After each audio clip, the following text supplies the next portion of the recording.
Okay, so today we're going to work on these two pots that I made yesterday, and talk about the two types of lids, the inset lid and the overhanging lid. So this piece is the one I made yesterday. I did set it in there, just so you know, you don't really have to set your lid inside the piece, but I do it successfully and pop it off like that. Usually it's okay as long as you dry off this ledge with your rib. It usually works out pretty well for me. I like to have the things together so that they dry together and they shrink together, but again, it's not absolutely necessary. It also takes up less shelf space and that sort of thing. So I'm going to put my lid aside for a moment. And what I want to do first with this piece is I want to use this as sort of a chuck for me to trim my lid on the underside a bit. Okay, so what I want to do here is get this centered. Actually, one thing that can be good to do is just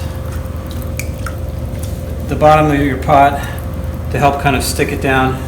Just do a light amount of water on the bottom, just a little swipe with your sponge, and that'll help it stick to the wheel head. I want to get this centered. Up here is where I'm going to be trimming, so I want to make sure this part is centered. Alright, so I'm going to push it away where it hits my finger a little bit. Okay, so that's pretty good right there. Alright, so now I'm going to use these pieces of clay here and just put it down around the base to help secure the piece. And when I'm doing this, I want to make sure I'm pushing it down onto the wheel head more, not so much onto the pot.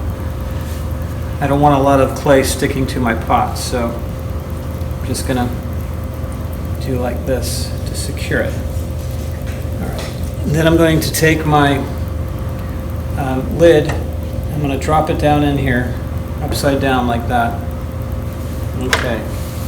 So now I'm just going to trim away some of the interior material to thin it out, make it a little bit more lightweight, make it a little prettier so that when you turn it over, look at the underside, it looks a little nicer. And again, I'm just starting from the center.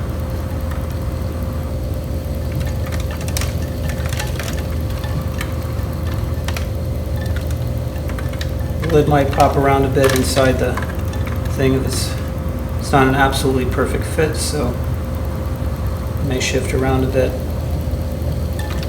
No big deal though, it's not going anywhere.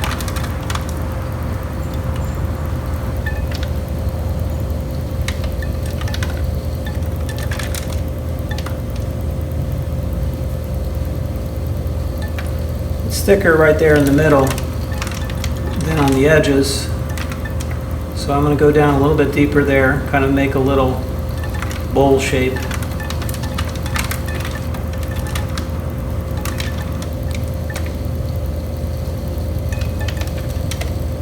So I'm using the smaller end of my tool at first to get away most of the material. I'm going to come back with my other side to kind of even it out a bit.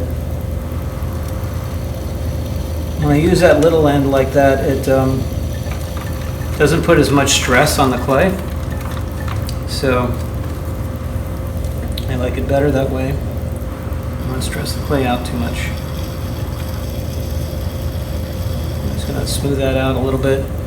Alright, so next, I think that's probably good enough. I'm just going to take my sponge, just a very light dampening here, and rub my finger over it to kind of get rid of some of the roughness. Like that. Okay, so now I'm going to remove my clay. Okay, I'm going to pop this off. It's stuck a bit from that water I put down. Remove this clay that's on the outside. Okay, I'm going going to turn it over and get my lid out. Okay, so I can come back, get rid of some of these little shavings that are on here. Just rub it with my finger a bit. Get rid of some of these. Might be stuck in there. And just test fit it and see if it fits there nicely. So next, I'm going to trim the bottom of my pot. So I like to do the trimming of the lid first because I still have this nice flat base to work off of. Once I start to trim this, there'll be an undercut and won't have as much surface area to grab onto. So clean that off. Again, I can wet the lip like this, just very lightly. I'll help it stick down. I'm going to use my concentric rings to help me kind of eyeball it to center. And then I'll turn the wheel on. Pretty close. Okay, so I'm going to take this, dry off my hands a little bit. This clay is a little wet. So I'm going to hold my piece there so it doesn't move around as I'm applying my securing pieces. And again, trying to push it down onto the wheel head more.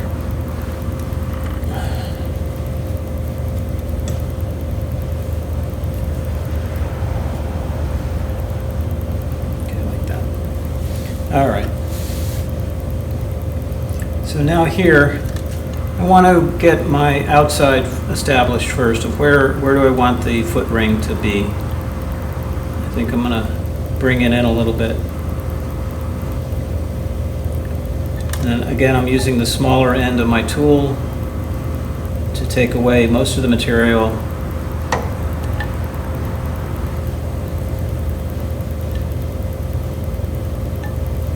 I'm trying to pay attention to the profile of my pot. You can see it comes up here. Right in here, it starts to kind of move out. So I want to come down in there. So I'm going to try to make a continuous curve.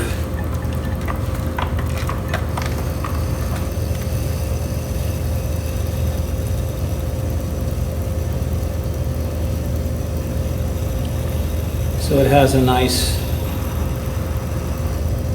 feeling to it visually.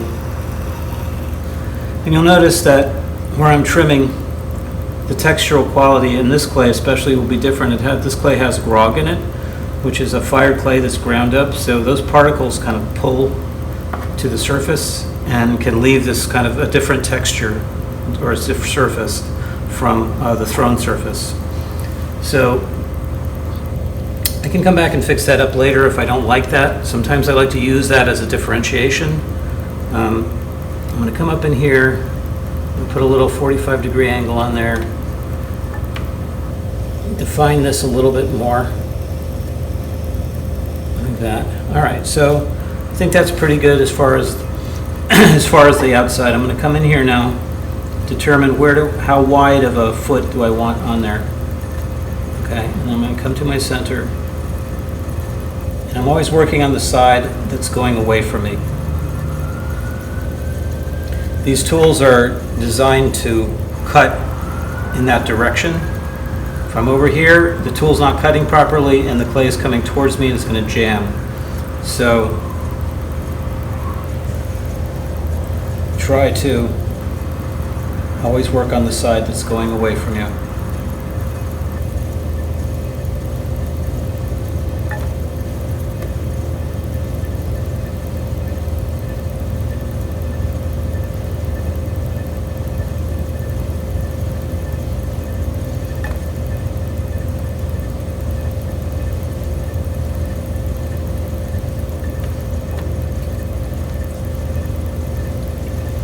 There's all kinds of trimming tools available out there, and I like this kind of tool, this loop tool that has a very flat side on it. Some of them are more bowed, I don't like those as much. I find the flat side comes in handy a lot, so I try to maintain it there. I like that one. I'm going to cut this now with my flat side. I just want to have a nice flat surface on the bottom of this guy. Come over here to define this a bit. And now I'm just going to flatten this out just a hair. There's some texture on there I want to get rid of because I want to have a nice smooth surface where this is actually sitting on the table so it doesn't scratch up my nice table. I want to get rid of any sharp edges or heavy texture on the foot ring like that. Okay, so now if I wanted to, I could come in here. I could just wet that slightly. I can come in with my rib, my rubber rib. The rubber rib will pull the grog back in better. If you use the metal rib, it'll have a tendency to actually make it worse. But the rubber rib will push it back into the clay a bit. So you can see the texture is, a lot of it has disappeared. All right, so now, if you're gonna sign your piece, this is always a good time to do it. I can just come up in here and make my little mark so that we know whose it is after it gets fired. A lot of times in class situations, everybody's new to the wheel. It's very easy to confuse somebody's work with somebody else's work, so better to sign it. Anyway, I'm going to now push this off. It pops right off like that. It's fine. Take my lid, put it on here, let it dry together, and there we have a nice finished little jar. All right, I'll set that guy over there. This is the piece I made for our overhanging lid, and with this guy, I'm not going to take you all the way through the whole process on this one. I'm just going to work on the lid because the rest of it, working on the body of the pot and doing the undercut on the foot, is the same as the inset lid. So what I'm going to do is just wet this a bit. Eyeball it to center.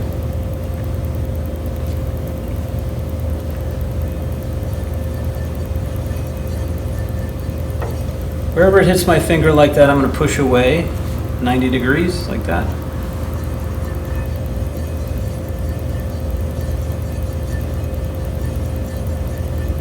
Still a tiny bit off. Try it again one more time. Okay. That's pretty good. Now, let's see this guy. He's got the lid like that. I'm going to set it here. I'm going to take a look. It looks like it's not quite sitting down all the way as far as I would like. So what I'm going to do is I'm not even going to use my piece of clay. I think this is sticking pretty well without it. So I'm going to come up in here and just trim on the inside of this a bit.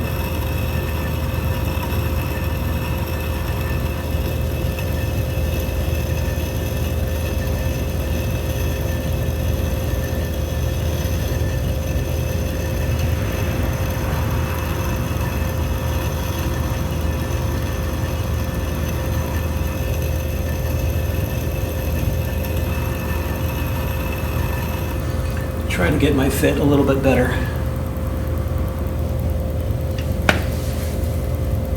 Okay, well, that's sitting down there better now. All right, probably made this guy a little flatter than I would like. If I was doing it over, I'd probably give it a little more of a dome shape, but this is what we got right now, so I'm going to just show you with this.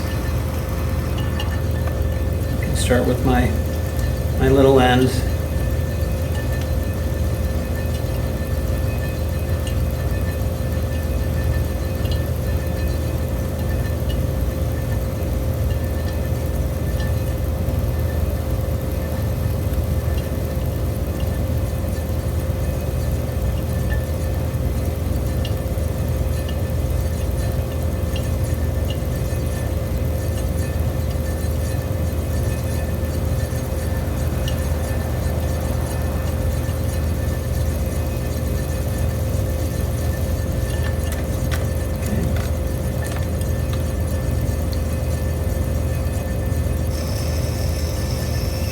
take off a little of that edge. Seems like a little thin. A lot of this are judgments, just aesthetic judgments that you need to make on your own. We talked about yesterday how this size here and this size, I want to look at that relationship and, you know, try to make something that makes sense in terms of those kinds of relationships.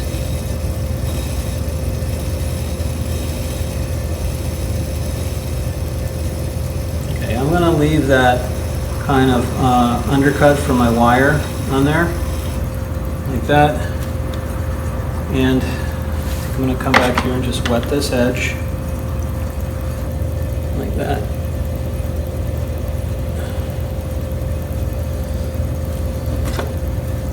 Come back with my rubber rib.